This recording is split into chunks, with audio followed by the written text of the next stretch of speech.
moments like these. The caucus paid tribute to Sheila. We heard from a number of members and played a video. And just for all of us being in these meetings with Sheila and the passion that she brought to each and every event that she participated in just meant a lot to all of us. And so we took our time to pay tribute to her. When we talk about being a statesperson, and when we talk about patriotism, in the most challenging of circumstances, people who show grace and empathy, wisdom, resolve, and integrity, future generations of men and women will remember that Joseph Robinette Biden served as the beacon of hope throughout the world to ensure that we put patriotism first. President Biden personifies the governing philosophy that House Democrats have talked about for so long, putting people over politics. His decision highlights the reality that everything is on the line this election because of the threat of Donald Trump and the Trump Project 2025. The American people watched with horror as Donald Trump accepted the Republican nomination last week and laid a dark vision for America's future. More tax cuts for the wealthy while working people lose out on Social Security, Medicare, and health insurance. More bans on abortion and more families torn apart. The Trump Vance Project 2025 threatens to undermine our democracy and jeopardizes the freedoms, safety, and retirement security of working families. House Democrats are going to fight back against this extremist handbook every step of the way. Vice Chair Ted Lieu. Thank you, Chairman Aguilar. And like the chairman said, we all are mourning the loss of Sheila Jackson Lee. I had the particular honor of serving with her on the House Judiciary Committee. We went through 2 impeachment processes, and I also had the distinct honor of serving on the crime subcommittee last term when she was chair. It was very clear to me that every day she came into Congress and fought for justice and equality, and she gave a voice to those who did not have a voice. She will be missed. I'm going to now talk about President Joe Biden, who's going to go down in history as one of the best presidents America has ever had. His selfless act this weekend reminds me of what George Washington did when he voluntarily gave up re-election and put country first. If you remember, 4 years ago, the Biden-Harris administration inherited a country that was crippled by the pandemic, and they turned it around. The Biden-Harris administration ushered in record job growth, the lowest sustained unemployment rate in over 50 years, and a stock market that is setting record highs. If you have an education savings plan or a retirement account, your accounts are higher now than they were 4 years ago. Thank you, Joe Biden. In contrast, we have Republicans who want to jam down Trump's Project 2025 on the American people. It is an extreme takeover of government and of your life by radical Republicans. They want to ban abortion. They want to control your education. They even want to do totally silly things like get rid of the National Weather Service. So what are we going to have in its place? Just people guessing what the weather is going to be? This is a dangerous document. If you look at a Navigator poll that came out today, about 1 in 10 Americans now view Project 2025 favorably. It's now about as popular as bone spurs, but it's far more dangerous. It is time for the American people to wake up, read this document, and then vote accordingly in November. Questions? Mr. Aguilar. Max. Also, we have Prime Minister Benjamin Netanyahu coming to address Congress tomorrow.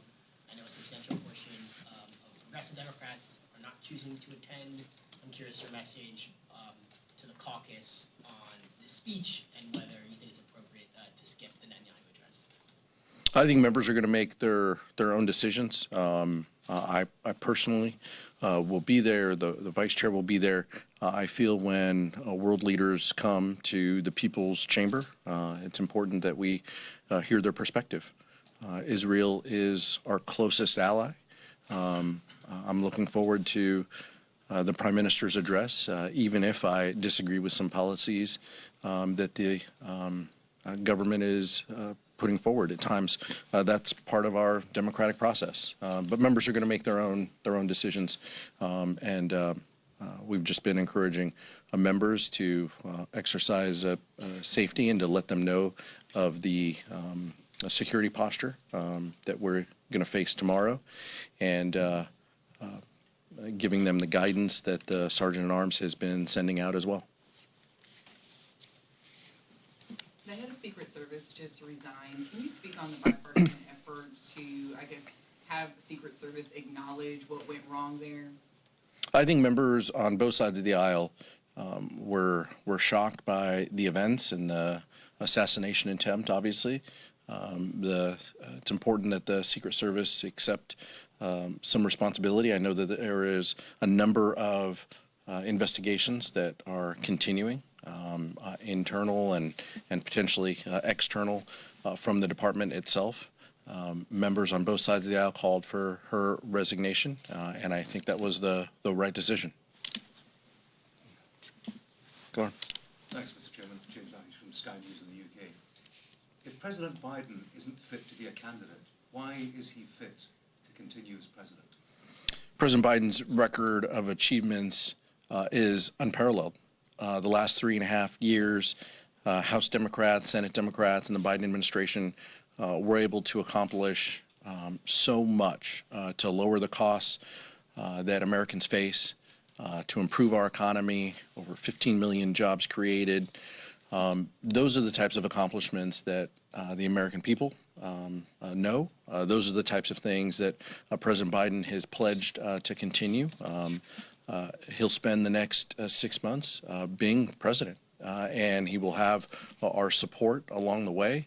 We are partners in this progress, and I think history will show that his achievements are just absolutely unparalleled. And for those of us who have spent time with him, we're going to soak up everything we can, the knowledge, the experience, the wisdom that he brings to that office, the good judgment. Those are things that public servants of all stripes can learn and emulate, in my opinion. But are you confident that he is fit to be president for the next 6 months? You know how you have pro athletes, like a quarterback takes a team that's like 4 years ago not doing well, and then now takes them to having a winning victory and says, you know, I'm going to retire next year. Doesn't mean that quarterback can. And if you look at the record, Joe Biden, as the chairman said, he's done amazing things for our country. But you know who is not fit? Donald Trump. He is the oldest person running for president ever. He makes incoherent statements. He forgets people's names. He mixes people up. His cognitive decline is readily apparent. Donald Trump should pass the torch and withdraw from the race. But sir, a quarterback who can't play with respect. You know, I always find it interesting when the vice chair talks about football as a struggling Browns fan. I know it's incredibly difficult for him during these hard times. Mike. Thank you, Mr. Chair. The House Rules Committee is going to meet later on this afternoon to prepare a resolution on the administration's border policy and condemning Kamala Harris as the quote borders are. There's also talk of the House Republican leadership bringing a bill to call on Kamala Harris to invoke the 25th Amendment. With everything going on, the BB speech, the appropriations process, what's your take on these measures being under consideration? My take is Republicans are flailing. They have no agenda that helps the American public. That is incredibly clear. They can't pass appropriations bills. They're pulling bills off of the floor. We'll see what happens with the schedule next week. But the chaos and confusion that has been the hallmark of this Congress is because of House Republicans. And so this is just a continuation of those efforts. They are clearly just flailing and trying to do anything they can to inject themselves into presidential politics and to carry water for the former president. That's all this is about, is his love and affection, and they are just stepping over themselves to try to help him. But let's be very clear that there was no border czar. Kamala Harris's role was to engage in multilateral discussions with are Latin American countries. The numbers speak for themselves on where we are with border crossings. We are in a much better position than we have in the past. Kamala Harris has been a leader in this administration in so many ways, and efforts by House Republicans to carry the water of Donald Trump are just laughable and unserious. To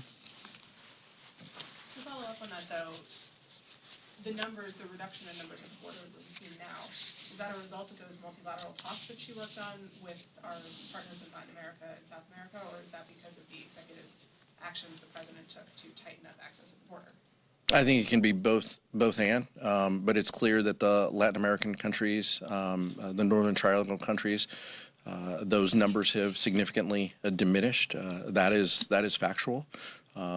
There are many countries, many individuals from countries around the globe who find their way to declare asylum at the southern border, but the particular percentage among those Northern Triangle countries has been diminished. Those are just the facts. There's also probably several dozen members of the House Democratic Caucus at this point who have not taken the additional step of endorsing Harris as the new presidential nominee. Can you speak to what the thinking is within the party at this point, and is there enough of an open process for people who do not necessarily think that Harris should be the nominee? Vice President Harris will be the Democratic nominee for president. Whether people put it in a press release or not, that is going to happen.